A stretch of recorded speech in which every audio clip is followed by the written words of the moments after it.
Welcome back to Wisdom Unveiled. We are diving deep into Iranian philosophy today, and this is a pretty special one. Oh, yeah. We're on episode 38 Wow. of our 40-episode deep dive into Marifat. Oh, that's gnosis. Yes, that's gnosis for you newcomers. They're all our newcomers out there. Exactly. And you know what that means? More fascinating conversations with Dr. Dinani and Dr. Larijani. Always a treat to hear from them. A quick reminder, these are translated conversations, so just bear with us on any of those, finer points that we might miss. Absolutely. Nuances can sometimes get lost in translation. Exactly. But today we're focusing on Rumi, the poet who can, make your soul sing. Ah, Rumi, a true master of words and emotions. But we're not just admiring pretty words here. No, definitely not. We are going deeper into how Rumi saw the world. And how he can still teach us to see it differently today. Exactly. And Dr. Dinani kicks us off with this thought-provoking idea from Rumi about Ali, the Prophet Muhammad's son-in-law. Oh, this is a good one. Rumi believed that Ali had this incredible way of seeing the world, not just with his physical eyes, but with his intellect. Ah, seen with the intellect, a powerful concept. It's like Ali could penetrate the surface of things and perceive the underlying reality. Okay, so what does that even mean? Seeing with intellect, is this some kind of superpower? Well, maybe in a way it is. Yeah. It's about going beyond that superficial observation and using our minds to grasp the deeper significance of what we're seeing. I see. So looking at a flower and appreciating its beauty. Yes.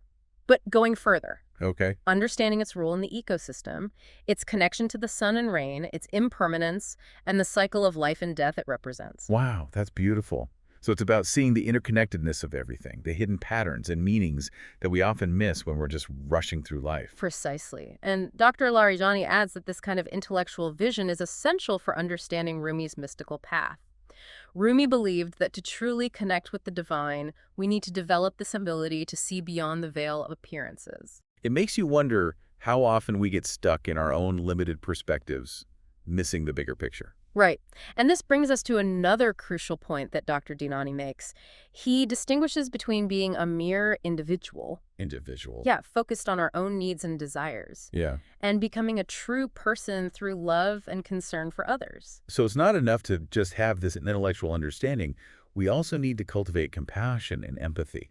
Precisely. And Dr. Larijani highlights how this idea is central to Rumi's teachings. He believed that true spiritual growth involves transcending our ego-centeredness and recognizing our interconnectedness with all beings. It's like that saying, no man is an island. We're all part of something larger than ourselves. Exactly. Yeah. And this is where Rumi's poetry becomes so powerful. Oh, I love his poetry. It's beautiful. Dr. Dinani points out how Rumi uses his verses to bridge the gap between profound philosophical ideas and everyday language. Right, because some of that stuff can get really dense. Oh, absolutely. He takes complex concepts like God's oneness, the idea that there's only one ultimate reality, and weaves them into beautiful, accessible metaphors and stories. So it's like he's giving us a glimpse into these deep, mystical truths through the power of his words. Absolutely. And Dr. Larijani gives a great example. Oh, tell me. He talks about how Rumi uses the image of a lover yearning for union with the beloved to express the soul's longing for connection with the divine. That is so beautiful. It's amazing how he can take something as universal as love and use it to convey such profound spiritual concepts. It's no wonder his poetry has resonated with people across cultures and centuries. And speaking of resonating across time, Dr. Dinani brings up a really fascinating point about Rumi's views on social justice. Remember that discussion about Ali choosing to eat simple bread alongside the people even though he could have feasted? Yes, that always struck me as such a powerful image of humility and solidarity. Exactly. And Dr. Larijani explains that this wasn't just about personal piety for Ali. It was about embodying justice by sharing the burdens of his community. Rumi saw this as the mark of a true leader. So it's not enough to just talk about justice. Right. You have to live it. You have to be willing to stand with those who are suffering, to share their struggles, and to work for a more equitable society. Absolutely. And Dr. Dinani offers this incredible definition of justice that really makes you think, placing every single thing in its rightful place. Now, how does that apply to social justice? It sounds more like, I don't know, organizing your sock drawer. Well, it works on multiple levels. Okay. Dr. Larijani explains that when we think about social justice, it's about ensuring that everyone has access to the resources and opportunities they need to thrive. It's about dismantling systems of oppression and creating a society where everyone is treated with dignity and respect. So it's about creating a harmonious balance, Yeah. where everyone is in their rightful place, not in the sense of rigid hierarchy, but in the sense of fairness and equity. Exactly. And what's fascinating is that Dr. Dinani points out that this principle also applies to our own inner lives. Hold on, so my sock drawer is relevant to Rumi's teachings. Hmm. I'm intrigued. Think of it this way. Within each of us, there are different aspects. Our thoughts, emotions, desires, and true inner peace comes from bringing these into harmony. Oh, okay. It's about recognizing that anger, for example, has its place, but it shouldn't rule our lives. Or that ambition is important, but not at the expense of our values. So it's about creating inner order, ensuring that each part of ourselves is in its rightful place, contributing to the overall well-being of our being. I love how this connects to the idea of seeing with intellect. It's about understanding the interconnectedness of everything, both within ourselves and in the world around us. And that brings us to another intriguing aspect of Rumi's thought, Okay. his fascination with the night. The night. Yeah. Both Rumi and Oli seem to have a special affinity for the nighttime hours. Oh, yes. I remember Dr. Dinani talking about how Rumi often uses the imagery of darkness and light in his poetry, but why the emphasis on night? Is it just because poets are, nocturnal creatures? Well, there's more to it than that. I figured. Dr. Larijani suggests that night offers a unique opportunity for contemplation and connection with the divine. Okay. It's a time when the world is quiet and we can turn inward, away from the distractions and demands of daily life. It's like when you step outside on a clear night and look up at the stars. It puts things in perspective, doesn't it? It makes you feel small, but also connected to something vast and mysterious. Exactly. And Dr. Dinani points out that even modern Iranian poets like Shashra have been inspired by this theme. Really? Remember that beautiful line, "The night is privy to Ali's secrets." It's as if the night itself holds a special wisdom, a deeper understanding of the mysteries of existence. It makes you wonder what secrets might be revealed to us if we spent more time in stillness and contemplation, listening to the whispers of the night. That's a beautiful question. And I think it's one that Rumi invites us to explore in our own lives. He reminds us that sometimes the greatest insights come not from the bright light of day, but from the quiet darkness of the night. This has been amazing. It's like we've just scratched the surface of Rumi's world, and I'm already feeling so inspired. Yeah, it's like embracing the darkness, not to be afraid of it, but as a space for reflection and discovery. What can we learn from the quiet moments from stillness, the stillness of the night? Oh, I love that idea. It's so counterintuitive to our modern culture, which is all about busyness and productivity. We're constantly bombarded with information and stimulation, and it's easy to lose touch with that inner stillness. Exactly. And Dr. Dinani reminds us that this inward journey is essential for understanding Rumi's mystical path. It's about connecting with that deeper part of ourselves, the part that's beyond the ego, beyond the limitations of our individual identities. Right, like we're all carrying this hidden treasure within us, this capacity for spiritual insight and wisdom, but we need to create the space for it to emerge. And that's where Rumi's emphasis on love comes in. Dr. Larijani explains that for Rumi, love wasn't just a sentimental emotion. It was a transformative force, a path to spiritual awakening. I remember that beautiful line from Rumi, "The wound is the place where the light enters you." It's like he's saying that it's through our brokenness, our vulnerability, that we can experience the deepest love and connection. Exactly. And Dr. Dayani points out that this kind of love isn't limited to romantic relationships. It extends to all beings. It's about recognizing the inherent dignity and worth of every person, every creature, every aspect of creation. It's like that saying, "Love thy neighbor as thyself." But taken to a whole other level, it's about seeing the divine spark in everyone and everything. Absolutely. And Dr. Larijani highlights how this idea of universal love is intimately connected to Rumi's understanding of God's oneness. Remember that concept we talked about earlier? The idea that there's only one ultimate reality. Well, Rumi believed that this reality is pure love, pure consciousness, and that everything in the universe is a manifestation of this divine oneness. So it's like we're all connected, not just on a physical level, but on a spiritual level. We're all part of this grand tapestry of being, woven together by the threads of love. That's a beautiful way to put it. And Dr. Dinani emphasizes that this understanding has profound implications for how we live our lives. If we truly grasp the interconnectedness of everything, then our actions, even the seemingly insignificant ones, have a ripple effect on the world around us. That's like that butterfly effect, right? A small change in one part of the system can create massive changes elsewhere. Exactly. And Dr. Loriani reminds us that this awareness should guide our choices, our relationships, our interactions with the world. Rumi believed that every moment is an opportunity to express love, to act with compassion, to create a more just and harmonious world. It's inspiring, but also a little daunting, isn't it? I mean, how do we actually live up to this ideal of universal love in our everyday lives? Well, I think Dr. Dinani offers some practical guidance here. He talks about the importance of cultivating mindfulness, of paying attention to our thoughts, our words, and our actions. It's about becoming aware of the ways in which we might be contributing to suffering, either intentionally or unintentionally, and making a conscious effort to choose differently. It's like that saying, be the change you want to see in the world. It starts with our own inner transformation, Hmm. with our own commitment to living in alignment with these values of love, compassion, and justice. Absolutely. And Dr. Lurajani highlights how Rumi's poetry can be a powerful tool for this inner work. He encourages us to read Rumi's verses not just for their beauty, but for their transformative potential. It's like using poetry as a spiritual practice, a Mhm. way of opening our hearts and minds to a different way of seeing the world. Exactly. And speaking of seeing the world differently, I want to go back to that idea of seeing with intellect that we talked about earlier. Remember how Rumi believed that Ali had this extraordinary ability to perceive the deeper meaning behind things? Yes, it was like he could see beyond the surface, into the heart of reality. Well, Dr. Dunani brings up a fascinating point here. He suggests that this capacity for intellectual vision isn't limited to saints and mystics.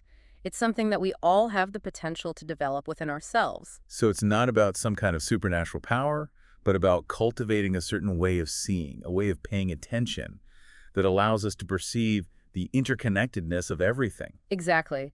And Dr. Holoriani points out that Rumi believed that this kind of seeing requires both knowledge and experience. It's about studying the wisdom traditions, engaging in spiritual practices, and then applying those insights to our everyday lives. It's like that saying, knowledge without practice is like a book unread.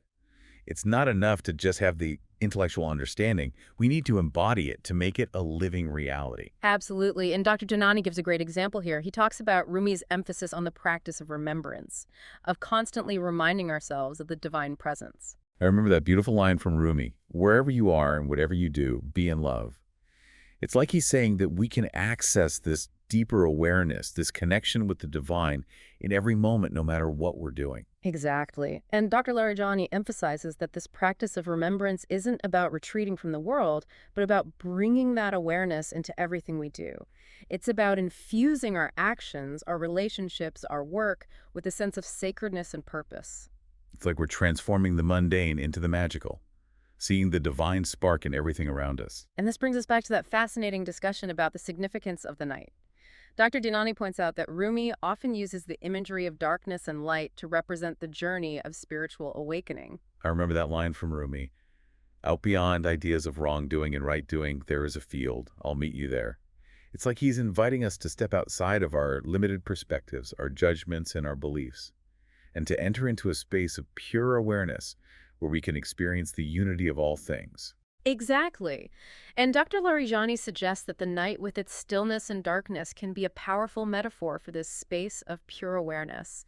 It's a time when we can let go of the distractions and preoccupations of the day and connect with that deeper part of ourselves, the part that's beyond the ego, beyond the limitations of our individual identities. It's like we're shedding our old skin, dissolving into the darkness, and emerging anew, transformed by the experience. That's a beautiful way to put it. And Dr. Dinani emphasizes that this process of transformation isn't always easy. It can be challenging, even painful at times. But Rumi believed that it's through this process of breaking down, of letting go of our attachments, that we can experience true freedom and liberation. It's like that saying, no pain, no gain. Mm. Sometimes we need to go through the darkness to reach the light. Absolutely. And Dr. Larijani points out that Rumi's poetry is full of images of this kind of transformation. He talks about the moth drawn to the flame, the lover consumed by passion, the seed breaking open to give birth to new life. It's like he's showing us that death and rebirth, darkness and light, are all part of a larger cycle, a cosmic dance of creation and destruction. And that brings us to a really fascinating point that Dr. Dhanani makes. He suggests that this understanding of the cyclical nature of existence is key to understanding Rumi's views on social justice. Okay. I'm intrigued. How does that connect? Well, Dr. Lariani explains that if we recognize that everything is in constant flux, that nothing is permanent, then we can't hold on to rigid ideas about power, hierarchy, or privilege. We have to be willing to let go of what no longer serves us, to embrace change, and to work for a more just and equitable world. It's like we're all in this together riding the waves of change, and we have a responsibility to steer the ship in a direction that benefits everyone, not just a select few. Exactly. And Dr. Dhanani reminds us that this isn't just about political or social change. It's about a fundamental shift in consciousness. It's about recognizing our interconnectedness, embracing the principles of love and compassion, and acting in ways that promote the well-being of all beings. It's a tall order, but it's also incredibly inspiring.